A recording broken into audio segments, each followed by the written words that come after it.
करुछि आम channel as academy को पिला माने आपणकर दुई बोर्ड परीक्षा पई इकोनॉमिक्स बा अर्थशास्त्र रो सबुठारु गुरुत्वपूर्ण प्रश्न और उत्तर नै मु आज एही वीडियो रे आसीछि। ओडिशार विभिन्न कोचिंग सेंटर एवं एक्सपर्ट माने 2026 परीक्षा पई जेउ प्रश्न गुडी को सिलेक्टिव बोली कहिसंती सेही सबु प्रश्नर उत्तर आज आमे एही वीडियो रे आलोचना करिबा। जदि आपण परीक्षा रे भलो नंबर रखिबा को चाहुचंती तेबे वीडियोटी को शेष पर्यंत निश्चय देखंतु। तेबे चलंतु आरंभ करिबा आजिरो एही क्लास।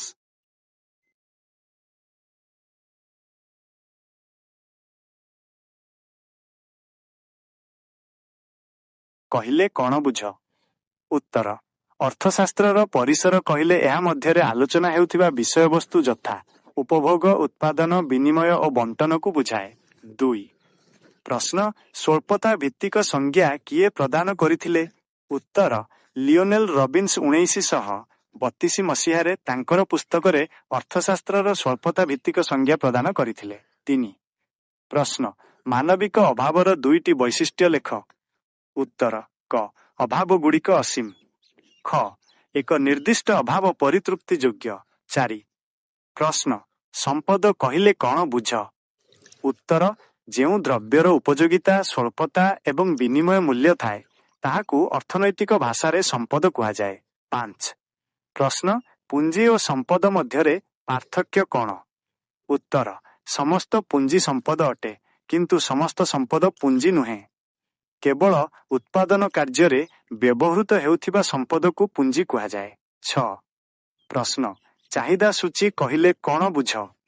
उत्तर विभिन्न दर रे जणे क्रेता किणुथिबा द्रव्यर परिमाण को एक सारणी माध्यम रे प्रकाश कले ताहाकू चाहिदा सूची कुहा जाए। 7 प्रश्न चाहिदा वक्र रेखा काहींकी निम्नगामी हुए? उत्तर दर और चाहिदा मध्यरे विपरीत संपर्क एवं क्रमह्रासमान सीमांत उपयोगिता नियम जोगु चाहिदा वक्र निम्नगामी हुए। 8 प्रश्न परिपूरक द्रव्य कौन? उत्तर गोटिए अभाव पूरण पई जेतेबेले दुईटी द्रव्य को एकाठी व्यवहार करा जाए जथा कलम और काली ताहाकू परिपूरक द्रव्य कुहा जाए। ना प्रश्न जोगाण कौन? उत्तर एक निर्दिष्ट समय रे और एक निर्दिष्ट दर रे जणे विक्रेता बाजार रे विक्रय करिबा को चाहुथिबा द्रव्यर परिमाण को जोगाण कुहा जाए। 10 प्रश्न सीमांत व्यय मार्जिनाल कॉस्ट कहिले कौन बुझ?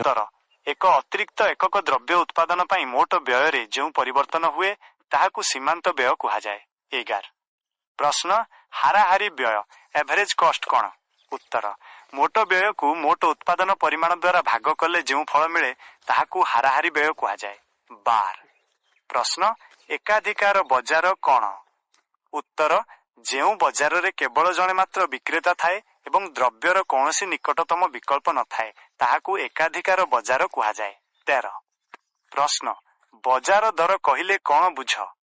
उत्तर अति स्वल्पकालीन समय रे चाहिदा और जोगाणर शक्ति द्वारा बजार रे जेउ दर निर्धारित हुए ताहाकू बजार दर कुहा जाए। 14 प्रश्न जातीय आयर संज्ञा दिय। उत्तर एक देश रे गोटिए वर्ष मध्यरे उत्पादित समस्त चूड़ांत द्रव्य और सेवार मुद्रागत मूल्य को जातीय आय कुहा जाए। 15 प्रश्न व्यक्तिगत आय कौन? उत्तर एक देशर व्यक्ति विशेष माने विभिन्न उत्सरु वास्तव रे जेउ आय ग्रहण करंती ताहाकू व्यक्तिगत आय कुहा जाए। 16 प्रश्न सरकारी व्ययर दुईटी उदाहरण दिय। उत्तर क प्रतिरक्षा व्यय, ख शिक्षा और स्वास्थ्य क्षेत्र रे व्यय। 17 प्रश्न केंद्रीय बैंकर मुख्य कार्य कौन? उत्तर केंद्रीय बैंकर मुख्य कार्य हेउछि मुद्रा प्रचलन बा नोट छापिबा एवं बैंकिंग व्यवस्था को नियंत्रण करिबा। 18 प्रश्न चाहिदा संकोचन और प्रसारण कौन? उत्तर द्रव्यर निजस्व दर परिवर्तन हेतु चाहिदा रे जेउ परिवर्तन घटे ताहाकू चाहिदा संकोचन और प्रसारण कुहा जाए। 19 प्रश्न परिशुद्ध शुद्ध कहिले कौन बुझ? उत्तर केवल पुंजीर व्यवहार पई जेउ मूल्य दिया जाए ताहाकू परिशुद्ध शुद्ध कुहा जाए। 20 प्रश्न बजेट कहिले कौन बुझ? उत्तर सरकारंकर एक आगामी आर्थिक वर्ष पई संभाव्य आय और व्ययर विवरणी को बजेट कुहा जाए। 3 मार्क विशिष्ट प्रश्नोत्तर धदटी। 1 प्रश्न चाहिदार दर स्थितिस्थापकता कहिले कौन बुझ? उत्तर ଦ୍ରବ୍ୟର ନିଜସ୍ୱ ଦରରେ ପରିବର୍ତ୍ତନ ହେଲେ ଚାହିଦାର ପରିମାଣରେ ଯେଉଁ ଆନୁପାତିକ ପରିବର୍ତ୍ତନ ହୁଏ ତାହାକୁ ଚାହିଦାର ଦର ସ୍ଥିତିସ୍ଥାପକତା କୁହାଯାଏ। ଏହାର ସୂତ୍ର ହେଉଛି ଚାହିଦାର ପରିବର୍ତ୍ତନ ଦରର ପରିବର୍ତ୍ତନ। 2. ପ୍ରଶ୍ନ ସମସୀମାନ୍ତ ଉପଯୋଗିତା ନିୟମ କ'ଣ? ଉତ୍ତର ଜଣେ ଉପଭୋକ୍ତା ତାଙ୍କର ସୀମିତ ଆୟକୁ ବିଭିନ୍ନ ଦ୍ରବ୍ୟ ଉପରେ ଏପରି ଭାବେ ଖର୍ଚ୍ଚ କରନ୍ତି ଯେପରି ପ୍ରତ୍ୟେକ ଦ୍ରବ୍ୟରେ ଖର୍ଚ୍ଚ କରାଯାଇଥିବା ଶେଷ ମୁଦ୍ରାରୁ ସମାନ ସୀମାନ୍ତ ଉପଯୋଗିତା ମିଳିବ। 3. ପ୍ରଶ୍ନ ପରିବର୍ତ୍ତନଶୀଳ ଅନୁପାତ ନିୟମ କହିଲେ କ'ଣ ବୁଝ? ଉତ୍ତର ସ୍ୱଳ୍ପ କାଳରେ ସ୍ଥିର ଉପାଦାନ ସହିତ ପରିବର୍ତ୍ତନଶୀଳ ଉପାଦାନର ମାତ୍ରା ବଢ଼ାଇଲେ ପ୍ରଥମେ ଉତ୍ପାଦନ ବଢ଼େ କିନ୍ତୁ ଏକ ନିର୍ଦ୍ଦିଷ୍ଟ ସୀମା ପରେ ଏହା କ୍ରମାଗତ ଭାବେ ହ୍ରାସ ପାଏ। 4. ପ୍ରଶ୍ନ ବ୍ୟଷ୍ଟି ଓ ସମଷ୍ଟି ଅର୍ଥଶାସ୍ତ୍ର ମଧ୍ୟରେ ପାର୍ଥକ୍ୟ ଲେଖ। ଉତ୍ତର ବ୍ୟଷ୍ଟି ଅର୍ଥଶାସ୍ତ୍ର ଏକ ବ୍ୟକ୍ତିଗତ ଏକକ ଯଥା ଗୋଟିଏ ଫାର୍ମ ବିଷୟରେ ଆଲୋଚନା କରେ କିନ୍ତୁ ସମଷ୍ଟି ଅର୍ଥଶାସ୍ତ୍ର ସମଗ୍ର ଅର୍ଥବ୍ୟବସ୍ଥା ଯଥା ଜାତୀୟ ଆୟ ବିଷୟରେ ଅଧ୍ୟୟନ କରେ। 5. ପ୍ରଶ୍ନ ପୂର୍ଣ୍ଣ ପ୍ରତିଯୋଗିତାମୂଳକ ବଜାରର 3ଟି ଲକ୍ଷଣ ଲେଖ। ଉତ୍ତର କ ଅସଂଖ୍ୟ କ୍ରେତା ଓ ବିକ୍ରେତା, ଖ ସମଜାତୀୟ ଦ୍ରବ୍ୟର ବିକ୍ରୟ, ଗ ବଜାର ବିଷୟରେ ସମ୍ପୂର୍ଣ୍ଣ ଜ୍ଞାନ। 6. ପ୍ରଶ୍ନ ମୁଦ୍ରାର କାର୍ଯ୍ୟାବଳୀ ସଂକ୍ଷେପରେ ଲେଖ। ଉତ୍ତର ମୁଦ୍ରା ବିନିମୟର ମାଧ୍ୟମ ଭାବେ କାର୍ଯ୍ୟ କରେ, ମୂଲ୍ୟର ମାପକାଠି ଅଟେ ଏବଂ ଏହା ମୂଲ୍ୟର ସଞ୍ଚୟ ଭାବେ ବ୍ୟବହୃତ ହୁଏ। 7. ପ୍ରଶ୍ନ ସନ୍ତୁଳିତ ବଜେଟ୍ ଓ ଅସନ୍ତୁଳିତ ବଜେଟ୍ ମଧ୍ୟରେ ପାର୍ଥକ୍ୟ କ'ଣ? ଉତ୍ତର ଯେତେବେଳେ ଆନୁମାନିକ ଆୟ ଓ ବ୍ୟୟ ସମାନ ଥାଏ ତାହା ସନ୍ତୁଳିତ ବଜେଟ୍। ଯଦି ଆୟ ଅପେକ୍ଷା ବ୍ୟୟ ଅଧିକ ବା କମ୍ ହୁଏ ତାହା ଅସନ୍ତୁଳିତ ବଜେଟ୍। 8. ପ୍ରଶ୍ନ ସାଧାରଣ ଦ୍ରବ୍ୟ ଓ ନିକୃଷ୍ଟ ଦ୍ରବ୍ୟ ମଧ୍ୟରେ ପାର୍ଥକ୍ୟ ଦର୍ଶା। ଉତ୍ତର ଆୟ ବଢ଼ିଲେ ସାଧାରଣ ଦ୍ରବ୍ୟର ଚାହିଦା ବଢ଼େ କିନ୍ତୁ ନିକୃଷ୍ଟ ଦ୍ରବ୍ୟ ଗିଫେନ ଗୁଡ୍ସର ଚାହିଦା ହ୍ରାସ ପାଏ ନା। ପ୍ରଶ୍ନ ବ୍ୟବସାୟିକ ବ୍ୟାଙ୍କର ପ୍ରାଥମିକ କାର୍ଯ୍ୟଗୁଡ଼ିକ କ'ଣ? ଉତ୍ତର ଜମା ଗ୍ରହଣ କରିବା, ଋଣ ପ୍ରଦାନ କରିବା ଏବଂ ଗ୍ରାହକମାନଙ୍କୁ ଏଜେନ୍ସି ସେବା ପ୍ରଦାନ କରିବା। 10. ପ୍ରଶ୍ନ ସ୍ୱଳ୍ପକାଳ ଓ ଦୀର୍ଘକାଳ ମଧ୍ୟରେ ପାର୍ଥକ୍ୟ ଲେଖ।